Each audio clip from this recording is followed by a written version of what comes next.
Glória a Deus. Esse mês de setembro, a gente só vai ter os cultos de domingo, esse domingo agora e no próximo, e os cultos de oração, são as duas atividades que são retomadas. Então, nessa próxima terça-feira, depois de amanhã, nós teremos aí o nosso culto de oração, amanhã, terça-feira, 20 horas, nesse lugar. E aí depois, só domingo, a nossa escola bíblica na quinta-feira continua sendo transmitida. E aí no domingo de volta aqui nesse lugar. A partir de 1º de outubro a escola bíblica retoma, ser presencial. E aí sim, em outubro as atividades elas voltam à sua normalidade. Terça, quinta e domingo. Tá bom? Lembre-se que no dia 4 de outubro, que é no primeiro domingo de outubro, nós teremos aqui 2 cultos, manhã e noite, como já tínhamos feito nas experiências anteriores, e será a celebração da ceia. Então, no dia 4 de outubro, nós celebraremos a ceia, no culto aqui às 9h30 e no outro culto às 19 horas. Lembrando que era aquele formato que nós começamos antes da pandemia, que são 2 cultos iguais, né? Iguais assim, mesma mensagem e tal, mas a gente sabe que não é igual, né, gente? Efésios, capítulo 1, quero compartilhar com vocês esse texto, a partir do versículo 15. Efésios, capítulo 1, verso 15.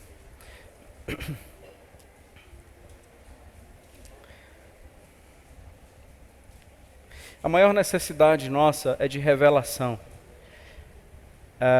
E esse é o tema da mensagem. Revelação, a nossa maior necessidade.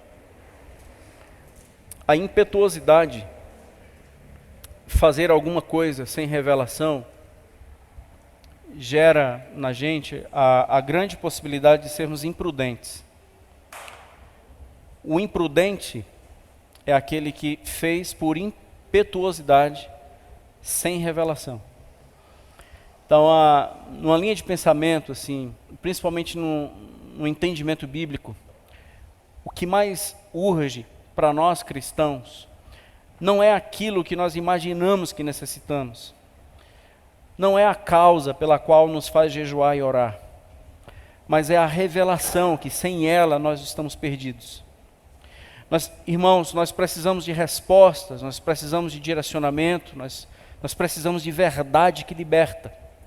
E isso é só possível através da revelação. Nós queremos, geralmente, quase que invariavelmente, nós queremos um mundo melhor. Oramos para que os nossos contextos melhorem, nós oramos para que as nossas lutas cessem. Às vezes nós oramos, a gente não tem coragem, mas a gente ora pedindo que o nosso inimigo morra, que as pessoas que nos fazem mal sejam exterminados. Nós não queríamos que os nossos familiares sofressem, nós não queríamos que nada desse errado para nós queríamos que as coisas girassem bem, e pensamos que essa é a nossa maior necessidade.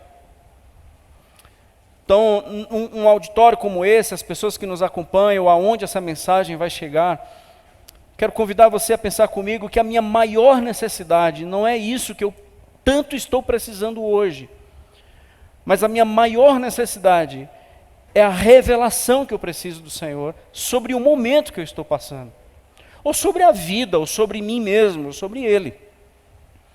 Então, a minha maior necessidade, aquilo que cura, aquilo que liberta, aquilo que me gera uma nova pessoa, é aquilo que Ele revela. Então, a gente está no culto de revelação, gente. Glória a Deus, irmãos. Culto de revelação. Muitas vezes nós fazemos coisas que não foi Deus que mandou fazer. E isso é falta de revelação. Aí a gente se tornou irresponsável. A gente fez no ímpeto, e a impetuosidade gera em pessoas imprudentes. Constrói casa na areia, constrói rápido demais, não teve revelação suficiente. Às vezes até a gente demora muito a entender que Deus não nos mandou fazer coisas. Deus não nos mandou fazer coisas, mas Deus exigiu que nós conhecêssemos. Então isso é revelação. E muitos de nós estamos fazendo sem sermos. E aí é um grande problema. Paulo vai orar por esta igreja. E na oração de Paulo, Efésios 1, a partir do versículo 15, quero trabalhar algumas revelações para nós nesta noite. Por isso também eu, tendo ouvido a fé que há entre vós no Senhor Jesus e o amor para com todos os santos, eu não cesso de dar graças por vós, fazendo menção de vós nas minhas orações, para que o Deus de nosso Senhor Jesus Cristo, o Pai da glória, vos conceda espírito de sabedoria e de revelação no pleno conhecimento dele, iluminados os olhos do vosso coração para saberdes qual é a esperança do seu chamamento, qual a riqueza da glória na sua herança nos santos, e qual a suprema grandeza do seu poder para com os que cremos, sobre nós, segundo a eficácia da força do seu poder, o qual ele exerceu em Cristo, ressuscitando-o dentre os mortos e fazendo-o assentar à sua direita nos lugares celestiais, acima de todo principado e potestade e poder e domínio e de todo nome que se possa referir, não só no presente século, mas também no vindouro. E pôs todas as coisas debaixo dos pés, e para ser o cabeça sobre todas as coisas o deu à igreja, a qual é o seu corpo, a plenitude daquele que a tudo enche em todas as coisas. Amém. Paulo estava preso quando escreveu esta carta. É uma das cartas da prisão. E quando a gente vai perceber que Paulo, ele não ora pedindo para que Deus poupe a igreja da prisão. Ele não ora pedindo assim: Pai, faz com que o teu povo não venha para cá, para onde eu estou. Ele não ora pedindo para que o povo não sofra, ele não ora pedindo para que o povo não vá para a cadeia, mas ele ora para que o Pai revele à igreja tudo o que ela já possui. Paulo não ora pedindo para que a igreja tenha aquilo que ela ainda não tem. Paulo ora para que o Senhor revele aquilo que ela já possui. Então, Paulo não ora por uma carência. A igreja não precisa de nada, ela só precisa de uma coisa: entender o que ela já possui. Então nós não oramos por necessidades, por coisas que nós precisamos. Nós deveríamos orar por revelação. Senhor, me faz entender o que eu já tenho, para que a alma aplaque, para que o meu coração sossegue, para que a minha esperança venha, para que a cura surja. Então me faz entender o que eu já tenho, não aquilo que eu preciso. Extraordinária essa oração. Deus, faz eles entenderem o que eles já têm. E não os poupe de qualquer coisa. Quem dera a gente chegasse em ambientes de adoração ao Senhor, conscientes daquilo que nós já temos e já somos. E não como carentes se reunindo para que o Senhor faça alguma coisa que nós precisamos. E por ela estamos chorando, e por elas jejuamos, e por elas sofremos, é verdade. Mas deixe Deus falar com você hoje à noite. Possivelmente não seja disso que você precisa, mas seja daquilo que você precisa ouvir hoje. O que você está necessitando é de revelação. Porque somente através disso, e somente por meio disso, a sua cura, ela virá. E nós não estamos falando de curas físicas, só. Nós estamos falando de toda espécie de cura. Quando Paulo, eu quero puxar algumas verdades desse texto, nós não vamos sair de Efésios, então deixa a sua Bíblia aberta, vá conferindo aí na sua Bíblia, a minha linha de pensamento, e que Deus nos ajude, para que nós tenhamos uma noite muito especial nesse lugar. Primeiro Paulo destaca, assim como nas suas outras cartas, Paulo faz menção de gratidão, e ele diz assim: a minha gratidão ao Senhor é incessante, eu não cesso de agradecer a Deus pela fé que vocês possuem e pelo amor que vocês possuem. Isso enche o meu coração de gratidão, e eu não paro de agradecer a Deus por isso, porque vocês creem em Jesus, e vocês têm amor pelos irmãos. E isso é necessário a gente destacar, porque a fé hoje, se tem um assunto muito confuso nas nossas mentes, é esse tal de fé. Quantos de nós precisamos realinhar a fé? O que de fato é fé? Eu acho que eu não tenho fé. O outro é que tem fé. Aquele tem muita fé. E a gente não está se perdendo sobre conceituar fé. Que, por exemplo, às vezes fé poderia ser muito mais bem definida com expectativas do que com fé. Às vezes nós não temos fé, nós temos expectativas que Deus vai fazer. E se nós temos expectativa de que Deus vai fazer, isso pode não ser fé e ser apenas expectativa. E por isso que não é muito incomum nós estarmos aqui frustrados. Não é incomum o nosso louvor ser um louvor que não sai pela frustração, porque o Senhor não correspondeu à minha expectativa. Então isso não é fé, isso é um desejo ardente. A fé, às vezes, para outros passa a ser negócio. Eu dou e o Senhor faz a parte dele. Porque se eu não fizer a minha parte, o Senhor não vai fazer a parte dele. Então Deus é político, Deus é negociante. E Deus não negocia conosco. Isso não é fé. Você não recebeu porque você não fez. Se você tivesse feito, você teria recebido. Então fé é um negócio. Então eu não preciso crer, eu só preciso agir dentro das normas do negócio. Isso não é fé. Às vezes é fé na fé. Eu creio que vai dar certo, eu acredito que vai dar certo. Isso não é fé, isso é confissão positiva. E confissão positiva não é fé, é confissão positiva. Dobrar os dedos, fazer isso aqui, vai dar certo, isso não é fé. Isso é confissão positiva. Há poder nas suas palavras, isso não é fé, isso é mandinga. E fé não é mandinga. Nós não temos poder nas nossas palavras. Só tem uma palavra nesse universo que tem poder. É daquele que disse haja e houve. É daquele que disse ressuscite, e ele não conseguiu mais ficar morto. A única voz que tem poder neste mundo é a do nosso Senhor, não nossa. Por isso que fé, apóstolo Paulo diz, eu não paro de agradecer ao Senhor, porque vocês têm fé em Cristo. Vocês têm fé, mas não é em Cristo. Ele diz, vocês têm fé num Senhor Jesus. Eu não paro de agradecer porque vocês creem, porque vocês têm fé no Senhor Jesus. Não é um salvador das nossas encrencas, é num Senhor que faz aquilo que Ele decidir fazer. A fé no Senhor é bem diferente de uma fé num Salvador. Porque o Salvador nos salva, o Senhor manda em nós. É a vontade dEle.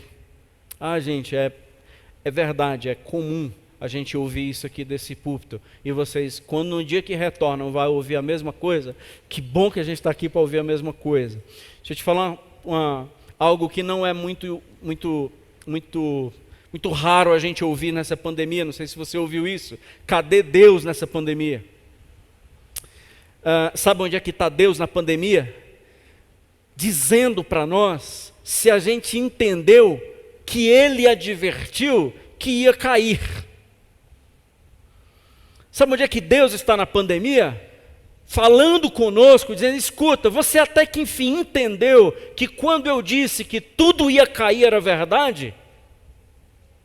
Então Deus na pandemia está advertindo, dizendo, escuta, você deu ouvidos, que nada neste mundo é seguro, que você não tem segurança nenhuma, que nada nesse mundo fica de pé, que se eu quiser derrubar tudo eu derrubo. Você ou entendeu a mensagem, ou você está em crise pandêmica.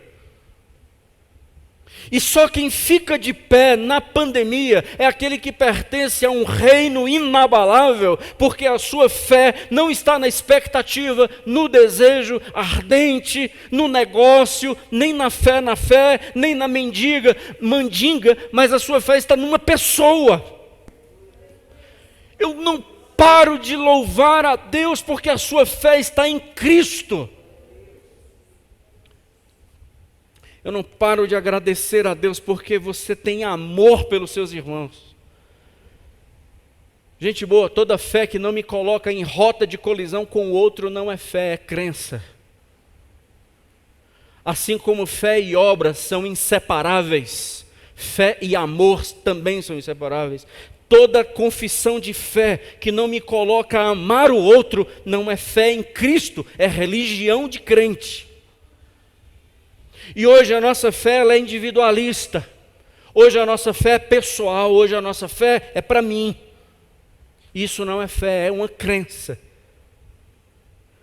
Porque se for a fé em Cristo, vai me colocar em prontidão para ser um Cristo para o outro. Eu não paro de agradecer a Deus porque vocês creem em Jesus e amam os irmãos. Isso não são duas coisas. Isso é o mesmo assunto. Porque não existe fé que não me coloque à disposição do outro. Não existe fé em Cristo que não me coloque em amar o outro, a me doar pelo outro, a ser pelo outro, a morrer pelo outro. Aleluia, irmãos. Glória a Deus. Aí Paulo agradece, eu não paro de agradecer. Por outro lado, Paulo pede.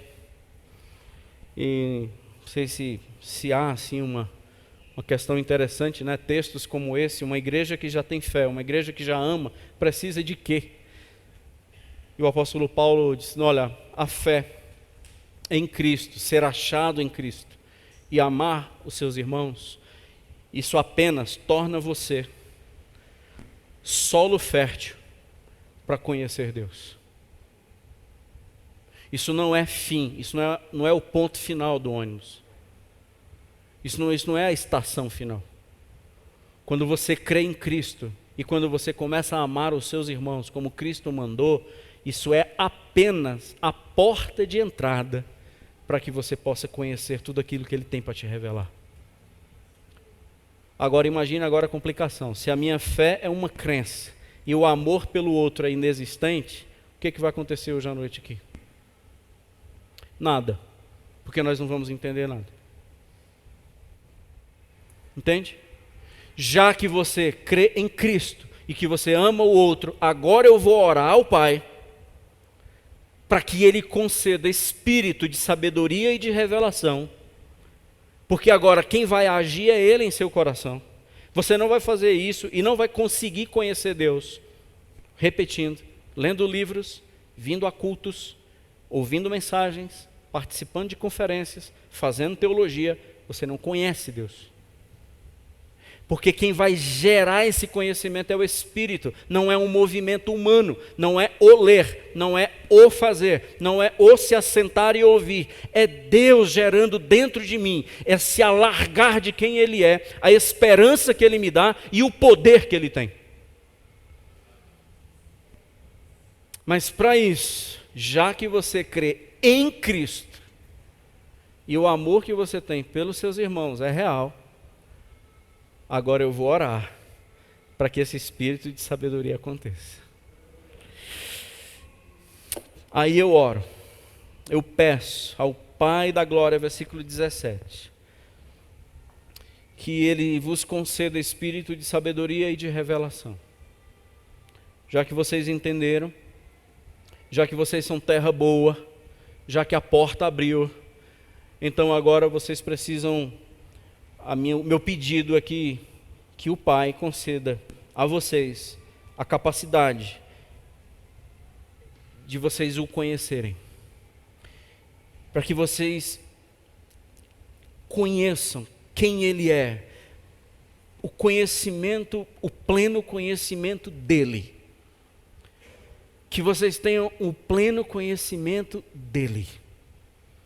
Que vocês saibam a quem vocês estão adorando, para que vocês conheçam em quem vocês confiaram suas vidas, para que o caráter dele cada vez mais seja revelado a vocês. Eu oro também para que a rica esperança também vocês conheçam. A gente tem uma herança, gente, e esta herança nenhum homem pode roubar. A gente não vai perder ela nunca. A esperança que nós temos, se for nesse mundo aqui, nós somos os mais infelizes de todos os homens, e alguns de nós experimentamos isso nessa pandemia, porque aqui não há esperança. E o apóstolo Paulo ora, dizendo, eu quero que vocês consigam sair das trevas dos seus corações e iluminado os olhos do vosso coração, que vocês consigam entender a esperança que nós temos, a herança que nós temos com os santos.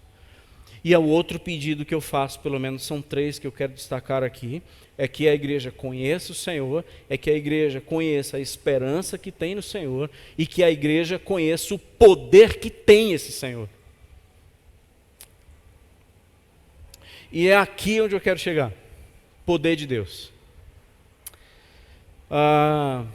Tentei passar rápido os motivos de gratidão de Paulo e aqui os motivos de petição de Paulo, mas no final ele pede para que a igreja conheça o poder de Deus.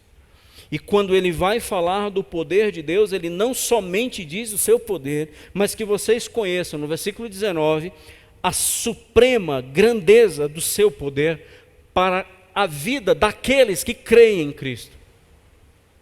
Daqueles que vivem pela fé, que vocês consigam entender a grandeza desse poder. Gente boa, muitos de nós temos um Cristo muito pequeno. Muitos de nós temos um Cristo muito apequenado, um Deus muito fraco. Muitos de nós temos um Deus que Ele precisa de nós. Muitos de nós temos um Deus que necessita da gente, que Ele não age tanto assim. Quantos de nós temos essa sensação de que Deus não age Ele não faz tanto, Ele não arranca isso de mim, Ele não muda esse contexto, Ele não trabalha dessa forma, e parece que nós é que temos que trabalhar para Ele. A sensação é que a gente tem que fazer muita coisa para Deus. A sensação é que a gente tem que dar muitos resultados para o Senhor. E esse Deus que precisa de resultados, esse Deus que precisa de nós, é um Deus muito pequeno. Ele é um Deus fraco, ele é um Deus limitado, Ele não precisa de nós. E o apóstolo Paulo ora para que essa igreja entenda que Deus, Ele tem uma grandeza de poder. Que o Senhor continua libertando hoje. Que o Senhor ainda continua curando hoje. Que o Senhor ainda continua mudando vidas e histórias hoje. Que eu não posso ser a mesma pessoa de ontem. Eu não posso ser a mesma pessoa de 10 anos atrás. Eu não posso ser a mesma pessoa da semana passada. Com as mesmas lutas, com as mesmas agonias, com as mesmas crises, os mesmos monstros, os mesmos fantasmas. Não é possível que esse Deus não tenha tanto poder assim. E eu quero falar sobre esse poder hoje à noite, gente. Versículo 22 e 23 é onde eu me concentro e não serei muito extenso. Uma igreja que tem fé e amor. Uma igreja pela qual Paulo está orando. Para saber quem Deus é, a sua esperança e o seu poder. Eu acredito que aqui tem algo que nós precisamos saber para que isso faça sentido. Aonde nós estamos. O Senhor exerceu esse poder em Cristo. Verso 20. Ressuscitando dentre os mortos. Fazendo assentar à sua direita nos lugares celestiais. Esse Cristo, Ele está acima de todo principado e potestade, ou seja, acima de qualquer ser, acima de poder, qualquer governante, qualquer reino, qualquer domínio. Aliás, vamos sintetizar, Ele está acima de todo nome que se possa referir, não somente hoje, mas nunca haverá um nome em cima sobre o qual o Senhor Jesus não esteja. Então no ano de 2020 não haverá um nome sequer que possa ser mencionado na face da terra que seja maior ou igual do que a Cristo. Porque nem no presente, nem no porvir, não haverá um nome sobre o qual Cristo não seja Senhor. Covid-19, sobre Ele é o Senhor. Não há uma palavra que possa ser mencionada, não há um nome que possa ser proferido sobre o qual o Senhor não seja maior. E depois, no verso 22, diz que o Senhor pôs todas as coisas debaixo de seus pés. Para um judeu nada era tão vergonhoso do que a sola do pé. A sola do pé para um judeu, para um oriental, é a parte mais vergonhosa do corpo. E se for tocada em algo, é uma desonra, é uma humilhação para com aquela pessoa. A sola do sapato é algo extremamente vergonhoso. Por isso que um oriental não bate no seu filho com chinelo. Não bate, é vara. Porque é uma humilhação que o filho, ele não pode receber isso. Mas isso é cultura oriental. Aí aqui Deus está dizendo que tudo está debaixo da sola dos pés de Cristo. Tudo. Qualquer nome que se possa referir nessa terra está debaixo dos pés de Cristo. Amém, irmãos? Aonde está você? Aonde você está? Se você estiver debaixo da sola dos pés de Cristo, você não pode entender o que eu vou te dizer hoje. E é daí que eu estou querendo te tirar. E é essa visão que eu quero que você arranque do seu coração hoje à noite. Quem está debaixo da sola dos pés de Cristo não é você. A igreja é a única pessoa que não está debaixo da sola dos seus pés. Porque aqui diz que pôs tudo debaixo da sola dos seus pés e o fez Senhor sobre tudo. E o que aconteceu? O deu à igreja para que ele fosse cabeça sobre o seu povo.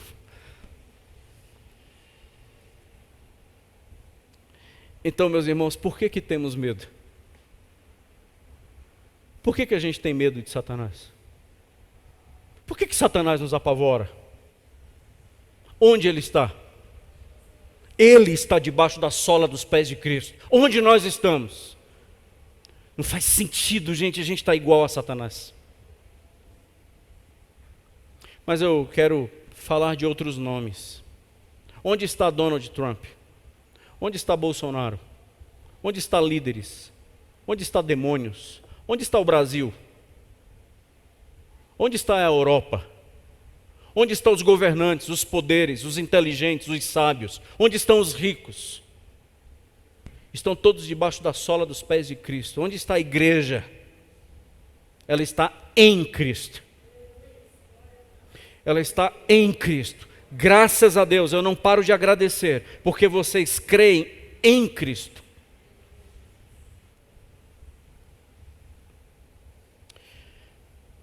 Meus irmãos, a igreja é a única instituição digna dessa terra. Por que nós somos tão cabisbaixos? Por que nós somos, às vezes, chegamos a um limite tão pobre, a ponto de precisarmos de uma bancada evangélica que nos defenda no parlamento? A igreja precisa de quê? De que a igreja precisa se ela tem Cristo? De que ela precisa? De um deputado federal para a gente ganhar um lote? Ou a gente precisa de um deputado distrital que vá ajudar-nos nas causas da igreja? Quem defende a igreja, gente boa? Que igreja pobre é essa? Que igreja mendiga é essa? Que necessita de políticos defendendo uma instituição? Que igreja pobre é essa? Se ele pegou Cristo e deu à igreja, de que nós precisamos? De um político para nos defender? De alguém para nos representar por causa dos nossos direitos? Mas que direito nós temos? Nós temos toda a autoridade, nós temos todo o poder, porque nós temos Cristo em nós. São todos os outros debaixo dos seus pés, a igreja não. A igreja não é mendiga, a igreja não precisa, a igreja não necessita. A igreja não necessita de nenhum de nós. Porque Ele deu Cristo à igreja. Então nenhum de nós somos imprescindíveis. É Ele que é imprescindível para nós. É a igreja que é imprescindível para mim, não eu para a igreja. Invertemos os papéis.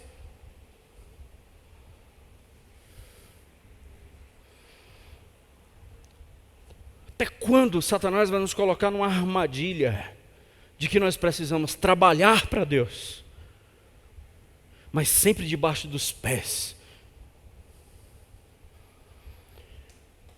Meus irmãos, Sabe quais são os outros nomes que podem ser referidos à dor que você passou? A dor, ela tem que ir para debaixo dos pés de Cristo. O abuso tem que ir para debaixo dos pés de Cristo. O abandono, debaixo dos pés de Cristo. E se tiver nome, dê nome. Qual o nome? Por que você não refere o nome? Dê o nome. Porque é todo nome que se possa referir. Não engula a palavra, diga qual é a palavra. E vai ter que ir para debaixo dos pés de Cristo. Diga qual é a palavra. Por que você dignifica uma palavra? Por que você torna tão honroso uma palavra que deveria estar debaixo dos pés de Cristo? Por que é tão digno? Por que é tão nobre? Por que é útil para você? Por que é tão rico para você? Por que é tão valioso esse nome? Se deveria estar humilhado debaixo dos pés de Cristo, para que eu possa ser curado até que enfim. A decepção que eu sofri, o abandono que eu sofri, a raiva que eu tive, o puxão de tapete que eu levei, o abuso que eu sofri, seja o que for, irmãos. Por que quando as pessoas olham para mim, elas me veem debaixo dos pés de Cristo e não em Cristo? Por que as pessoas olham para mim e não vê Cristo, mas vê uma pessoa doente? Por que quando as pessoas olham para mim e não vê Cristo, mas vê uma pessoa ansiosa? Uma pessoa perturbada. Como se Cristo fosse extremamente impotente. Deus é extremamente pequeno. Ele precisa que eu esteja aqui trabalhando. Não foi isso que Deus pediu de nós.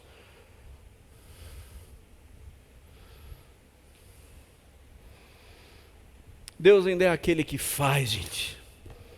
Deus ainda é aquele que visita as nossas almas. Deus ainda é aquele que visita o nosso coração e traz cura lá de dentro. Deus ainda é aquele que realiza o impossível. Deus é aquele que alcança o inalcançável. Deus é aquele que resgata qualquer perdido. Deus ainda é aquele que, seja o que for, Ele cura o incurável. Deus ainda é aquele que restaura o quebrado. Deus ainda é aquele que ergue o prostrado e o desvalido. Deus ainda é aquele que fortalece o fraco. Deus ainda é aquele que refaz o desmoronado. Deus ainda é aquele que reorganiza todas as emoções. E Deus ainda é aquele que ressuscita os mortos. Porque o mesmo poder que Ele exerceu em Cristo, ressuscitando dentre os mortos, é o mesmo poder que agirá em você. É isso que Paulo está falando nesse texto. Mas aonde você está?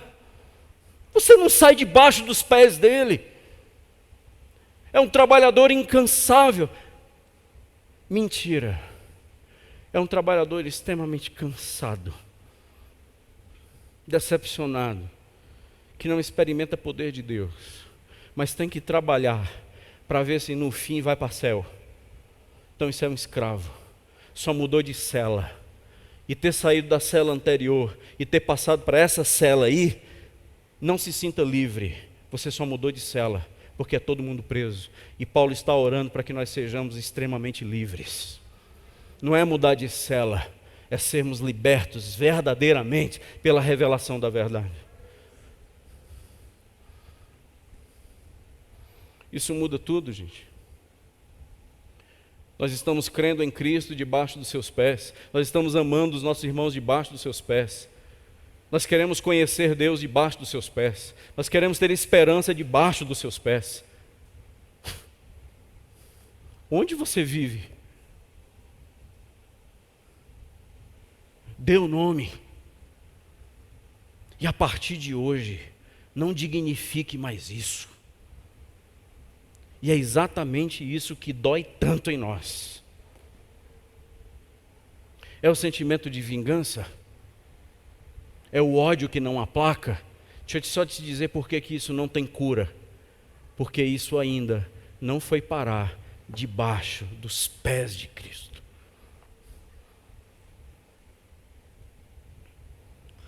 Meus irmãos, por isso que a igreja é a resposta ao mundo. A gente está com crise de políticos, o mundo está com crise na igreja. Porque a referência para este mundo não é político. A referência desse mundo é a igreja, gente. Nós estamos aqui reclamando de políticos.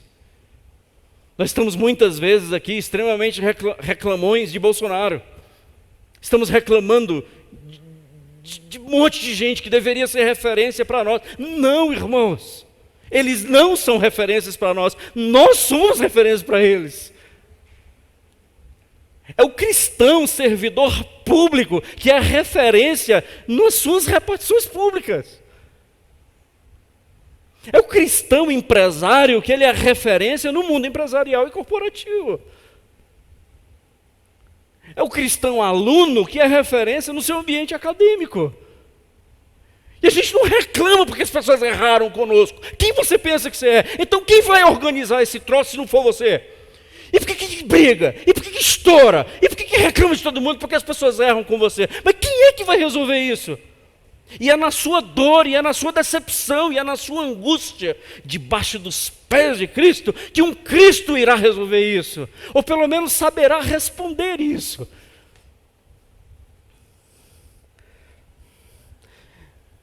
Meus irmãos, o mundo não pode reclamar a igreja que tem, porque senão nós falhamos. Então nós queremos que o mundo rode a nosso favor. A gente vai fazer uma campanha aqui para os políticos melhorarem, mas na verdade a gente está querendo ser beneficiado no processo. Então por que a gente não ora para a gente melhorar? A gente não vai orar esperando que ninguém melhore, não. Porque quem melhora não somos nós. A igreja precisa de quê, gente? De que a igreja precisa? Nada. Porque ela já recebeu Cristo. E é a igreja que vai preencher e encher todas as coisas. Ele deu à igreja, que é o seu corpo, a plenitude daquele que a enche, que enche todas as coisas. Sabe onde é que a gente vai? Sabe quem vai preencher todos os espaços vagos da moral, da ética, da violência? Sabe quem é que vai preencher esses espaços vagos? Nós. E vai começar pelo seu namoro. Você não espere o país melhorando enquanto o seu namoro for profano. Fácil, né? Isso começa pelo seu casamento.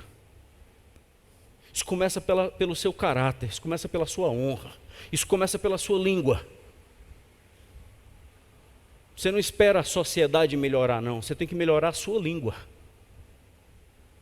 Você para de fofoca. Você para de falar da vida alheia. Começa por aí. Somos nós a referência. Somos nós o modelo. Somos nós o exemplo. Pare de falar mal de igreja. Porque geralmente quem fala mal de igreja, igreja não é. É a língua que sempre critica tudo e todos, mas nunca assume responsabilidade. Eu vou fazer parte da mudança. Por que eu vou fazer parte da mudança? Porque eu recebi Cristo. Eu não estou debaixo dos seus pés.